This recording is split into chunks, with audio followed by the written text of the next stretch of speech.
Okay, so today we'll continue with the second aliyah of Rashi Trumah and discuss the Aron, which is the first utensil that was mentioned. We don't know in what order they particularly did it. Later it says different things, but it seems like we're starting from the most important, um, if we could say something like that. So.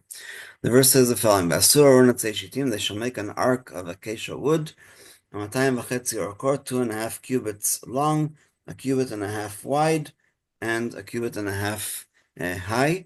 The Hasidic masters talk about the fact that this is the only utensil that has halves for all three dimensions.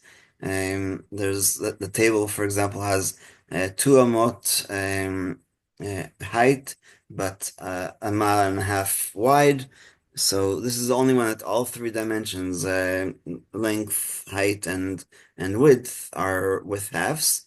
And so they compare it a little bit to the half shekel, which is that because the Aron represents the Torah, and the tablets were inside the Aron, and the Torah scroll that Moshe wrote was on the side, to know that we'll never ever complete learning the whole Torah, and so that's why it's a half.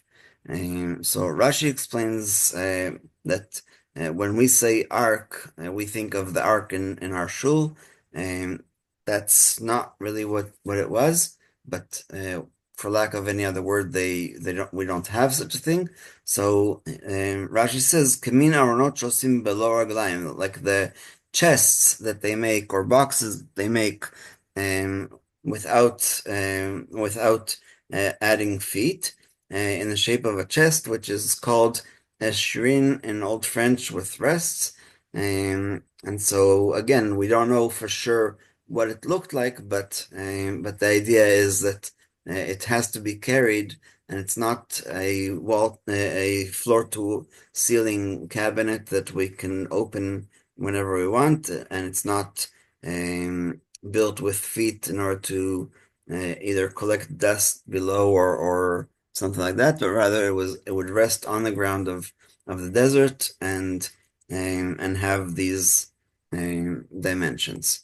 So what is the first thing that you have to do is that you should have Tzipita Oto Zahav Tahor. You should overlay it with pure gold, not what we call gold plated, but rather a layer of gold and a layer of wood, and Rashi will explain exactly how that went. Mibayit umichutz tetzapenu, from within and from without, it has to have these gold um, coverings, gold walls. V'asita alav zer zav saviv, and you should also make upon it a gold molding roundabout, even though it's a square or a rectangle. The word saviv just means completely surrounding it. And the Hebrew word for dreidel is savivon, because we turn it around, not because it is round. Just interesting use of the word saviv. So Rashi says, and this is the opinion of the Gemara, that mibayit u'michutz, it's not like the ark that Noah built, where he covered the outside with tar. It's not like the basket that Moshe was put into the Nile, that within and without there was a protective layer to make sure that water didn't come in. This is a different kind of covering, and so Rashi says the following: Shlosha aronot asa Betzalel. Betzalel made three arks. Shnayim shel zahav ve'echad shel etz, two of gold and one of wood. Arba ketalim v'shulayim l'chol echad. So there were four walls and bottoms for each one of them. So each having four walls and a bottom, being, however, open at the top. So the top of all three of these boxes was completely uncovered, not with gold and not with acacia. Natan shel etz b'toch zeh shel zahav. So he put the wooden one into the outer one so the acacia into the gold, and then the smallest shel zahav b'toch shel etz, and then the smallest ark or smallest box inside the acacia wood. וחיפה שפתו העליונה בזהב, and he covered the actual edges of the well, he didn't have to cover the edges of the gold with more gold, but he covered the edges of the box that was made out of acacia with wood. נמצא מצופה מבית ומחוץ. So this is the Gemara in Yoma. The Gemara in Yoma, by the way, gives a account of things that they saw in Rome.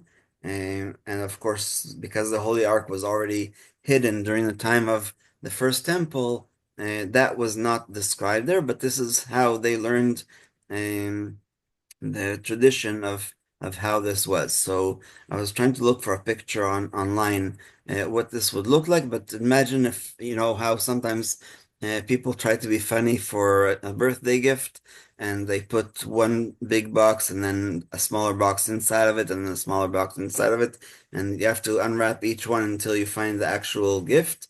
So that's the image that I have in my head. So if you had three different size shoes. So you take the three boxes and you put them one into the other. So it's a perfect fit, and this is how Bezalel made it. And so when Rashi comments that the top was uncovered, it's because there's another special covering, which we'll see in verse 16, no, 17.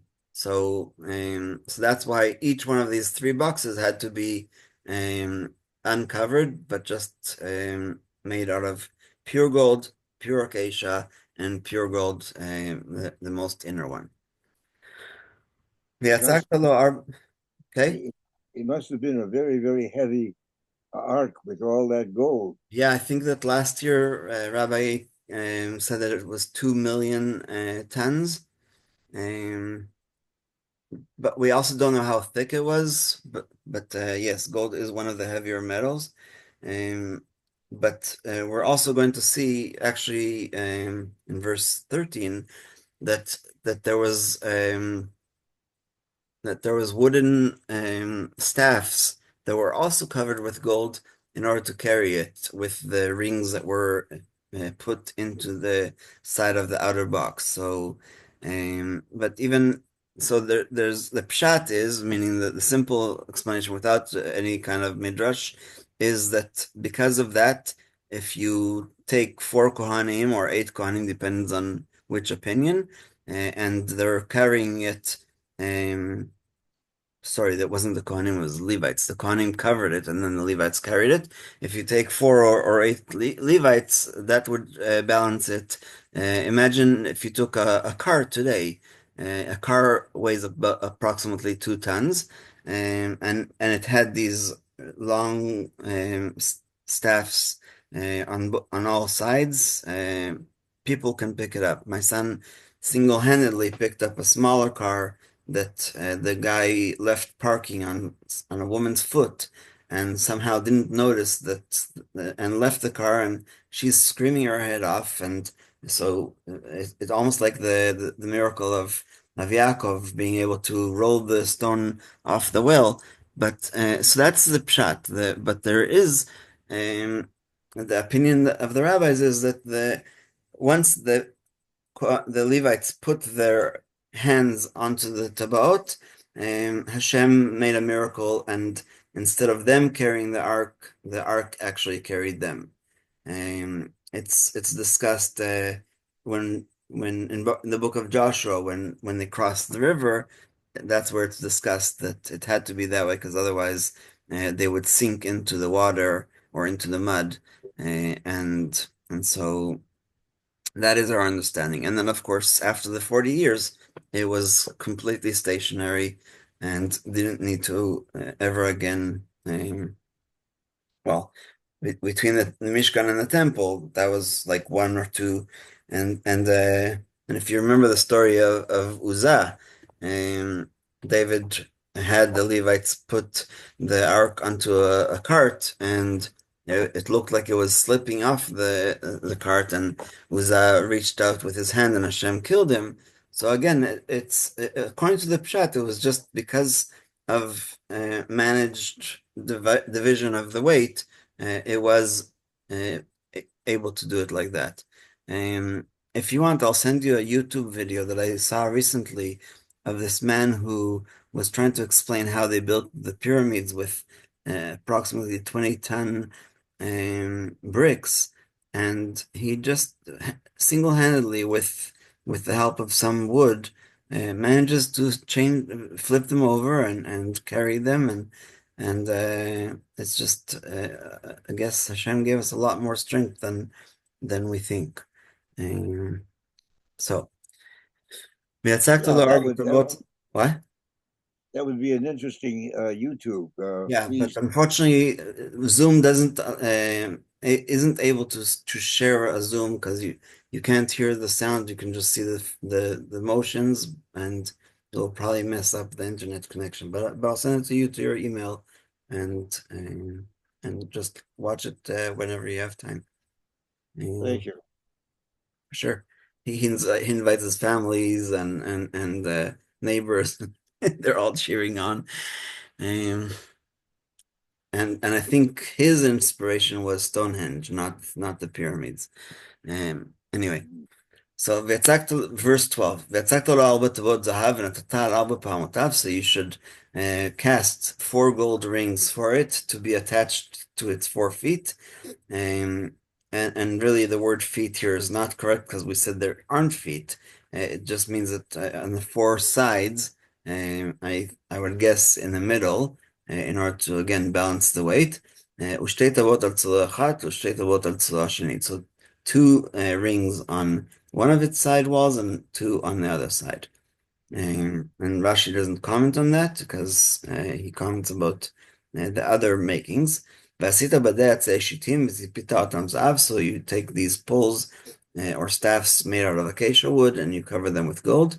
And if you want, I will show you again the picture history, right? Um,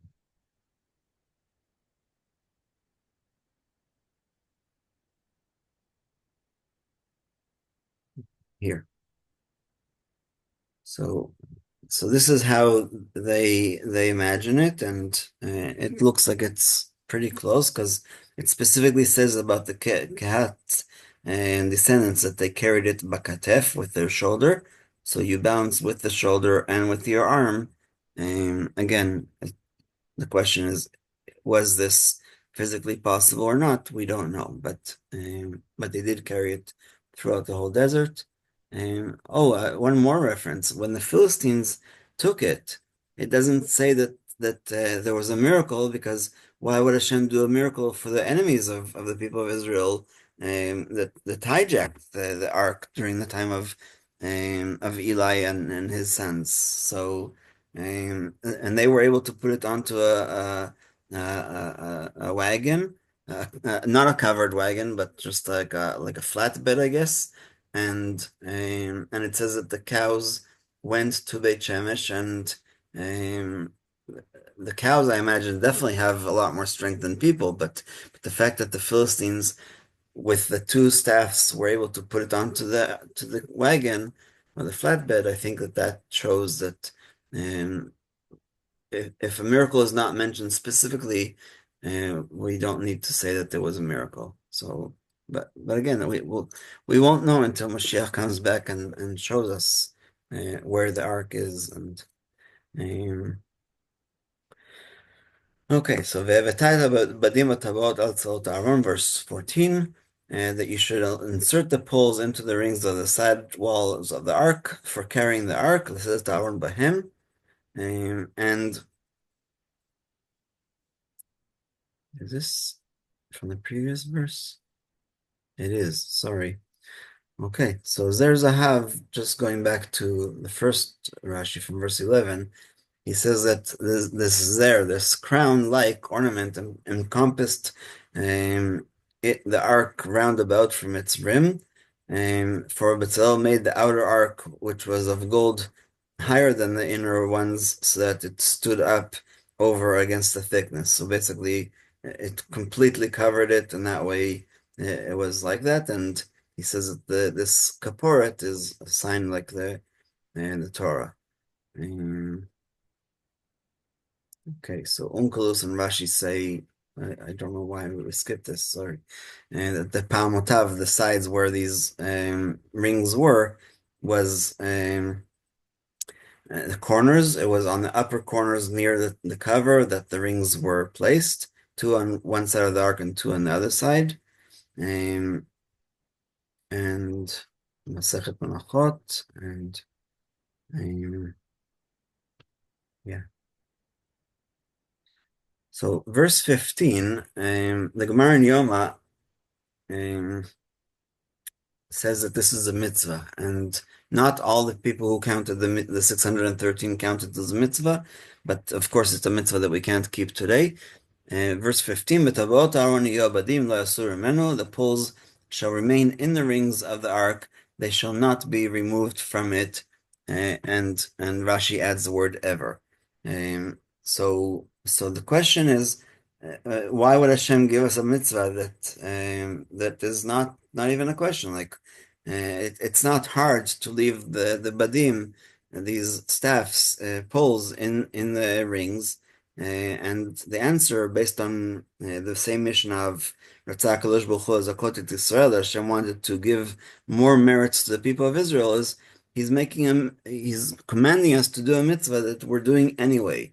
And so, of course, there are some negative mitzvot that we have to make sometimes an effort, right? Not to steal, not to say lashon hara, and stuff like that. But the mitzvot aseh, if it doesn't involve me going to the market and buying a lulav and esrog, or going into shul to hear the shofar, it's just something that is always eternally there. When the temple was built, and they had the ark, the whole people of Israel had one of these merits that was just automatic, that since he or she didn't remove these poles from the ark, then you automatically kept the mitzvah. And the rabbis, the Rishonim who don't count this as a mitzvah, basically say you can't. There's no meaning to a mitzvah that nobody will ever do the opposite of, right? If there's a mitzvah to eat kosher, so of course there's going to be people who sometimes don't, but I'm trying to think what other mitzvot. If there's a mitzvah to believe in one God, which by the way Maimonides and Nachmanides argue about, um, then if you don't believe in God even temporarily, then you don't keep that mitzvah for those minutes. But with the ark, these poles will always be there, and there's no other option. Now we get to find out what is the purpose of this ark. I mean, we already know this from previous learning, but the Torah tells us now what it is about, and it gives us a little bit of insight, because some people said that this was only as a result of the breaking of the tablets, and it seems from this verse that it not necessarily. So the Torah says the following: "V'natatay la'Aaron, and deposit in the ark et ha'edut, the tablets of the covenant, asher eten elecha." So the verb here is "I will give you," future tense. If this was only created after the destruction of the golden calf, then this verse is incorrect. It should be Asher natati lecha, or something like that. I gave you the tablets, and now that you built the Aron, or will be building the Aron, or Bezalel building the Aron, then you should put the tablets that I already gave you. This tense, future tense, seems to be contradictory to most opinions that the whole Mishkan was as a result of the golden calf sin. So let's see Rashi. Aaron kamo ba'aron, right? Because el usually means to or towards.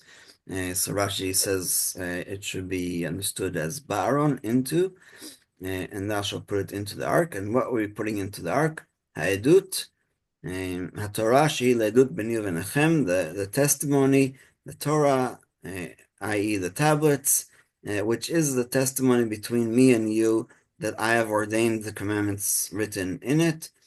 שציוויתי אתכם מצוות הכתובות בה.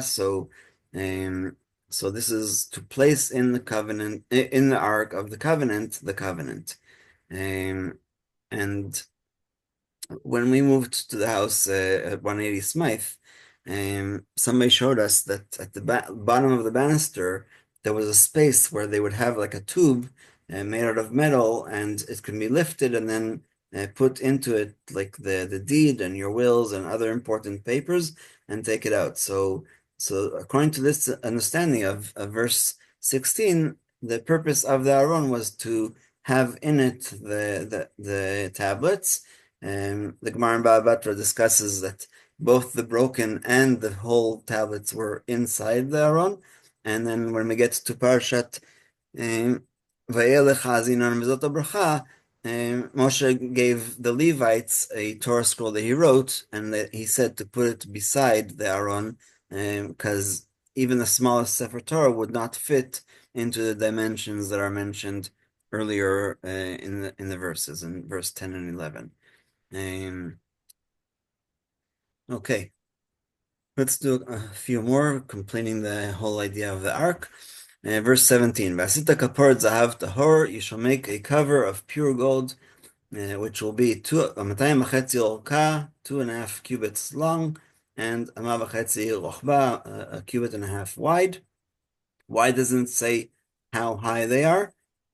Good question. Okay, so they're just supposed to serve as a cover for this Aron, and so one of the opinions in the Gemara suggests that it was a fist wide, what we call tefach, but there's other opinions, and again that does definitely add to the weight of the Aron, but the Torah does not specify what the height of the actual cover.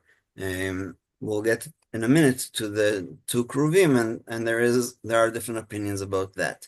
So Rashi on kaporet kisui al aron, a cover for the ark, shaya patuach minamala, because as you remember, it was made open on top. All three boxes were left open. He laid it upon it, flat like an ordinary slab. So it wasn't a wooden slab or any other material, it was made out of pure gold. And the length and the width, 2.5 orka, Rashi keorko shel Aron, as the length of the ark, and its breadth was as the breadth of the ark, of the inner so, and it's laid over the entire width of the walls. And Rashi says, even though the Torah does not give us a measurement of its thickness, our rabbis, our sages in the Talmud, Sukkah Daf 5, say that it was the thickness of a tefach, of a handbreadth. The cherubim were part of this cover. No, they were above the cover, and we'll get. We don't know their measurements either, but if I'll go back to the picture, I'll just do it with my mouse. Okay, so this is the kaporet. Okay, Right. just this flat gold slab on top is the kaporet, and then in Parshat Shmini, and Parshat Achrei Mot, when Hashem tells Aaron to bring the incense mi ben shna kruvim, it's ala kaporet. So he would put the pan of the burning incense right here between the two cherubim, and the smoke would go upwards. And fill the Holy of Holies. So Rashi is right now only talking about this thickness, that it was approximately a handbreadth or a fist, and I'm not sure why it's in Sukkah instead of in Yoma, because Yoma is where it discusses all these things about the ark. And according to this picture, the Zer was not this. This is made up imagination of some artist, which is okay because we don't know for sure if it was or wasn't. But this is the zer. So and the zer of the shulchan. Let's see if I can find a picture of that according to Mechon Mikdash. Zer al shulchan.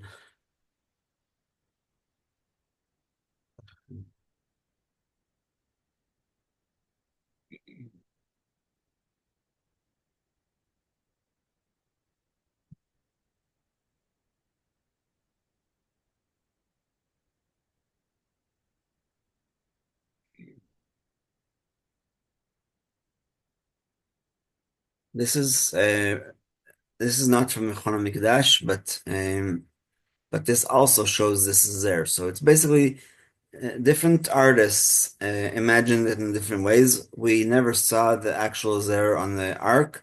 They might have seen it on a table if it really is in Rome. Um, but because there's what do they call it? Artistic allowance. Yeah. Yeah. Okay, these pictures aren't maybe this one. This isn't very clear. Anyway, so it was a decorative surrounding um for the cover. Um or sorry, just below the cover. So that's why in that first picture it looks like there's two, like one here and one above the cover, but it's very clear that the cover that the zer which the Torah talked about would have been somewhere here, and then the slab would lay on top of it. Um, okay, so let's continue with verse 18. ועשית שניים כרובים זהב, and you should make two cherubim of gold, מקשה תעשה אותם, make them of hammered work, meaning solid and not with welding or anything like that, and we'll see Rashi how he explains that. משני קצות הכפורת, at the two ends of the cover. So obviously this says that they weren't centered, but somehow their wings were supposed to be long enough to be able to almost touch.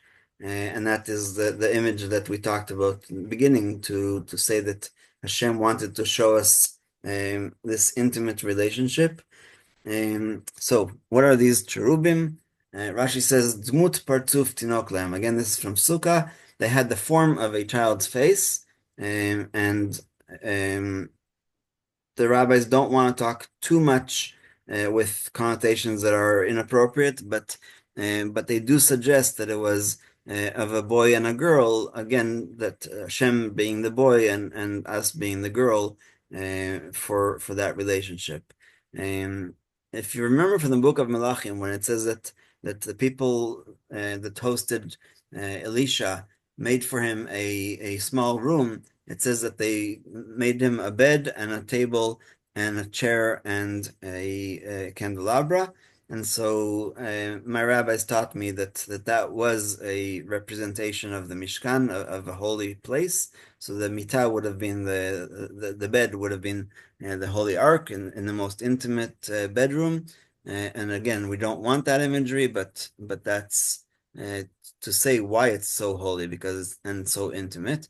And the shulchan was the table, just like the table of the showbread, and the chair would be like, the chair would be like the table, and the table would be like the altar of gold for the incense, and the candelabra, of course, is the menorah. So, what is this mikshat that you do it? Rashi says, "Mikshat תעשה שלא תעשה בפני עצמם ותחברם בראשי הכפורת לאחר עשייתם."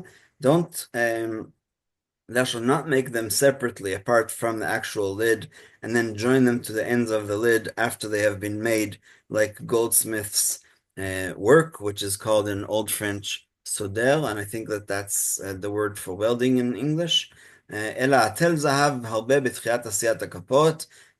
Pour lots of gold in the beginning of making the kaporet, and then הכה בפטיש ובכונס באמצע, chisel it away with a hammer and chisel. Rashim boltin lemala v'tzeira kruvim ve'vlitat ksotav. So because gold is very soft metal, He's basically suggesting that you can pour it into like a big um, hole and then chisel away. With the menorah, that's definitely not what they did. The menorah, it says in the Gemara that they basically laid a mold made out of wood or pottery, and another one exactly the same, and they poured the hot gold into them and then immediately connected them without having any kind of welding, and that's how it became one piece, and it was already molded exactly like that. So I'm not sure why Rashi doesn't say that that's what they did with the keruvim, but that's what he does, and in Miksha he says Kmo Daredan Akshan, that the knees were knocking one against the other, Katzota Kaporet, Rashea Kaporet, so the heads and the extremes of the Kaporet. So we'll stop here and we'll finish this tomorrow, because there's a few more things to say and to do, and hopefully by tomorrow I will find a proper picture from there was a guy who was a refusenik. Let me stop the recording.